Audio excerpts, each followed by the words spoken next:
Salut tout le monde, c'est Simon, je vous retrouve pour une nouvelle vidéo. On va partir du côté de la Ligue 1. Du coup, pour les 5 vidéos pour le week-end, on commence par le championnat de France. On fait un petit récapitulatif de la dernière journée de la semaine dernière. On attaque pour ce week-end. Le week-end dernier, bon bah encore une fois n'est pas coutume, comme on dit. Euh, la Ligue 1, c'est le résultat où j'ai eu le moins de performance, encore une fois, j'ai envie de dire, comme régulièrement. Voilà. Malheureusement, on avait commencé par un Monaco-Paris. Monaco marque, Monaco a eu de très nombreuses occasions, surtout en première mi-temps. Je sais pas comment ils ont fait pour pas en mettre au moins une au fond, mais dans tous les cas, ils ne l'ont pas fait, malheureusement pour nous. Ensuite, Lille, j'ai du mal à lire leur performance depuis le début de la saison, de toute façon. Donc, c'est pas facile. Clermont contre l'OM. L'OM est passé plus que facilement par contre là, donc ça c'était plutôt bien. Toulouse a bien, heureusement d'ailleurs, hein, parce que ils étaient menés 1-0 par Nice, ils ont réussi à renverser le match ensuite, donc heureusement parce que sinon il y aurait eu encore un de plus de faux. Brest a fait le travail, le taf minimum contre le Havre. Montpellier-Strasbourg, l'Under 3-5, il est pas passé à la 88e, donc un peu de déception sur celui-ci, surtout que je crois qu'il y avait 0-0 à la mi-temps, donc pas mal de déception quand même ici. Nantes a fait une sensation, hein, une nouvelle fois. Franchement, c'est pareil. Ils ont des résultats en dents de scie, on comprend rien, c'est les montagnes russes. Donc c'est pas facile encore une fois. Pour le FCNA contre Metz, du coup, Metz est relancé une nouvelle fois pour la course au maintien. Au moins la place, j'imagine, de barragiste. Mais dans tous les cas, voilà, ils reviennent, hein, mine de rien, ils rentrent une nouvelle fois dans la course. Je pensais que c'était terminé totalement, moi, pour les Messins, mais ils reviennent. Rennes contre Lorient. Lorient a prouvé une nouvelle fois que les recrues euh, hivernales, elles sont vraiment, enfin, elles ont vraiment transfiguré cette équipe-là. Un peu comme Toulouse d'ailleurs, hein. C'est vraiment les deux équipes qui s'en sortent mieux, je pense, au vu avec le mercato hivernal. Bon, il y a l'OM aussi, je trouve, parce que Quentin Merlin, c'est une sacrée recrue. Bon, bah, c'est à peu près tout. Non, je pense que c'est surtout Lorient, hein, je pense, hein, parce que là, sur les 5 derniers matchs, ils sont sur 4 victoires. Donc c'est assez énorme. Et les Toulousains, pareil, quelques petits recrues qui leur font énormément de bien. Et on a terminé par Lyon contre Lens. Lens, du coup, ils ont fait une, une, euh, un festival contre Lyon. Franchement, ils ont écrasé. Les Lyonnais, voilà, encore une fois, comme je le dis, ils reviennent, enfin, ils sont bien revenus, etc. Mais leur défense, pour moi, c'est pas une défense de haut niveau. Et c'est pour ça, d'ailleurs, j'étais parti sur le fait que Lens marque au moins un but. Parce que je trouve que les Lyonnais, même s'ils reviennent bien, ils ont recruté quelques bons joueurs. Déjà, il y a Matic, il est incapable de jouer tous les 3 jours. Bon, il fait son âge maintenant, mine de rien. Et défensivement, je suis pas fan que ce soit Léo Bryan, les Caltassar, etc. C'est très lent, c'est pas bien rapide, et dans le placement, c'est pas terrible. Je trouve que voilà, ils s'en sont sortis plutôt bien par rapport aux derniers résultats. Déjà contre Metz, hein, c'était déjà un score en trompe-l'œil. Contre Montpellier, on va même pas y revenir dessus. Montpellier, ils ont tellement d'occasions pour mettre le deuxième. Et c'est un peu la casette, hein, qui les a sauvés jusque-là. Donc voilà, ici ils sont rentrés dans leur rang, on va dire. De toute façon, ils vont pas jouer grand-chose qu'à la fin de la saison. Donc je les vois pas vraiment être ultra motivés, ils vont se maintenir et puis après être tranquilles dans le ventre mou. On attaque pour ce week-end, du coup Nice, Montpellier, Lorient, Lyon, Lens contre Brest, Paris contre Reims et Strasbourg contre Monaco. Bon, j'ai essayé, franchement, j'ai pas pris des grosses cotes. Pourquoi? Parce que là, faut que je me reprenne, faut que je reprenne ma confiance, on va dire, sur le championnat de la Ligue 1, parce que ça fait 2, 3 fois là que c'est vraiment pas ça qu'est ça du côté du championnat de France. Donc là, vraiment, j'ai essayé d'assurer au maximum euh, de ce que je pouvais faire, je pense. Après, il y a une ou deux belles cotes, mais il y en a pas beaucoup. Il y en a vraiment très peu. J'ai essayé vraiment d'assurer au maximum. On commence que Nice contre Montpellier. Montpellier. Que dire de Montpellier? Maintenant, ils sont relégables carrément. Ça fait un petit moment, hein, qui surfait avec la zone de relégation, plusieurs années même, j'ai envie de dire. Der Zakarian les avait sauvés. Là maintenant ils rentrent un peu dans le rang. On voit très bien que cette équipe-là, elle est vraiment instable. C'est pas facile. Nice, ça fait un petit moment là qu'ils arrivent plus à grand chose, mais devant leur public, etc. à la maison, j'ai du mal à les voir perdre contre cette équipe de Montpellier. Mais je me méfie quand même, hein, parce que la bande à Farioli en ce moment, ça va pas du tout. Vraiment pas. Après, je peux pas partir sur un over, je peux pas partir sur un under. Avec Montpellier, c'est un peu qui tout double. Avec Nice, c'est plus des under, mais bon, on ne sait jamais. On ne sait jamais. Donc ici, je vois pas Nice quand même perdre à domicile contre Montpellier. Je peux pas prendre le Nice ou nul parce que la cote elle est vraiment trop faible. Du coup, j'ai pris le Nice en drone bet comme ça. J'ai pris un petit but à 0.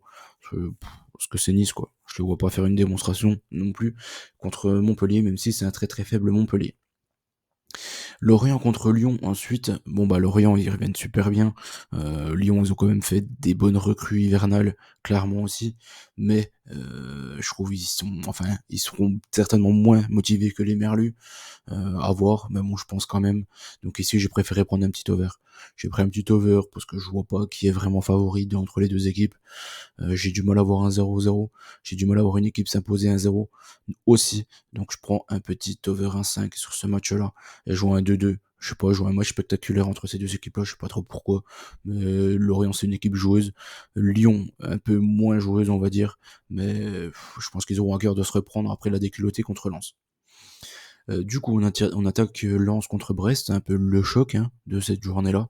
Brest qui est invaincu depuis je sais pas combien de temps, et Lens qui revient bien là, pareil depuis qu'ils sont fait éliminer de la Ligue des Champions quoi, et de la Ligue Europa, ils reviennent un peu mieux. Là j'ai du mal à les voir perdre à la maison contre Brest. Brest ils font des bonnes performances mais essentiellement à domicile. À l'extérieur c'est un peu plus compliqué on va dire, donc je les vois à minima ramener un petit nul, les Brestois, enfin au maximum eux par contre ramener un petit nul, et les Lensois au minimum prendre un nul. J'ai pris un Lens au nul, je vois même une victoire des Lensois à la maison. Paris contre Reims, j'ai hésité entre pas mal de bêtes parce que le match aller il était à sens unique, Reims aurait dû euh, mener pendant 60 minutes, ils leur ont marché dessus, c'est Mbappé qui a fait la différence au match aller clairement. Donc ici, est-ce qu'ils vont être comment dire? Est-ce que les Rémois les Rémois vont refaire la même prestation qu'au match aller? Je sais pas trop, au parc comme ça, je ne sais pas trop. Les Parisiens, il me reste sur une grosse prestation. Moi, j'ai trouvé contre la Sociedad, je les ai trouvés bons. Je trouve que c'est peut-être le match le plus abouti qu'ils ont fait depuis le début de la saison. Je les ai trouvés plutôt pas mal. Après, la Sociedad, clairement, ils avaient pas gagné un match depuis 10 ou 11 rencontres. Donc, ils sont vraiment au fin fond du gouffre, eux. Donc, est-ce qu'on peut vraiment se fier à ça? Je sais pas. Bon, après, je pense que dans tous les cas, la Sociedad, c'est une meilleure équipe que Reims. Et les Rémois, ils vont peut-être les embêter un petit peu, mais je les vois pas. Je les vois pas, ramener quelque chose du Parc des Princes. Je pense que, comme je dis hein, depuis le début, l'équipe B de Paris, elle est meilleure que toutes les autres équipes de Ligue 1.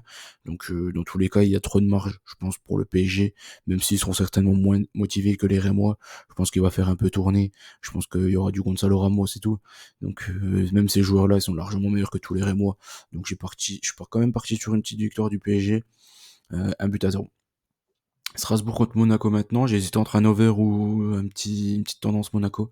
J'ai choisi la deuxième option parce que les Strasbourgeois, ils commencent à caler sérieusement là actuellement. Les Monégasques, ils ont besoin de points pour assurer la place sur le podium. Ils ont fait un très bon match hein, contre Paris, franchement, c'est pas très bien payé.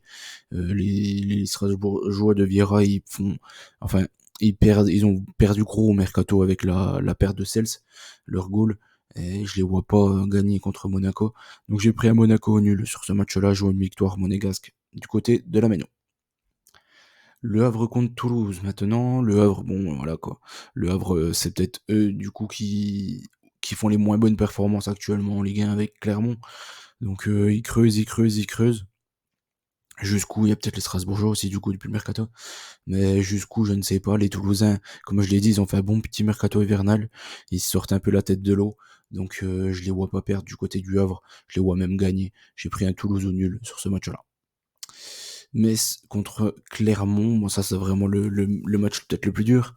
Parce que Metz, même s'ils ont gagné du côté de Nantes, ils sont pas très bons.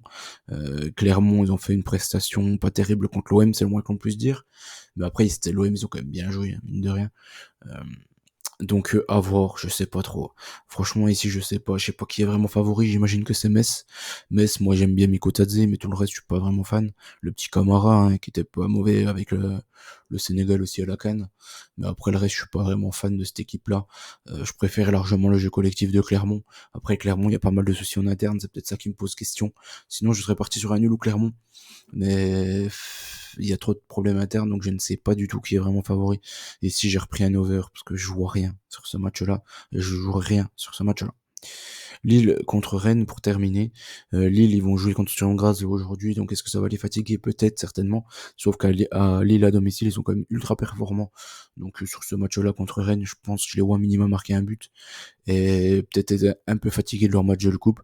Donc aussi à minimum en prendre un. Donc je pars sur ça.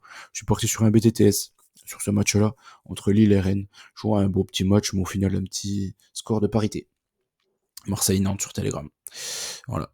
On a fait le tour de ce que je voulais voir avec vous en Ligue 1. On va enchaîner de toute façon avec tous les 5 grands championnats. Je vous souhaite bonne chance à tous. N'oubliez pas qu'on gagne, on perd ensemble et je vous dis à très vite. Allez, ciao tout le monde.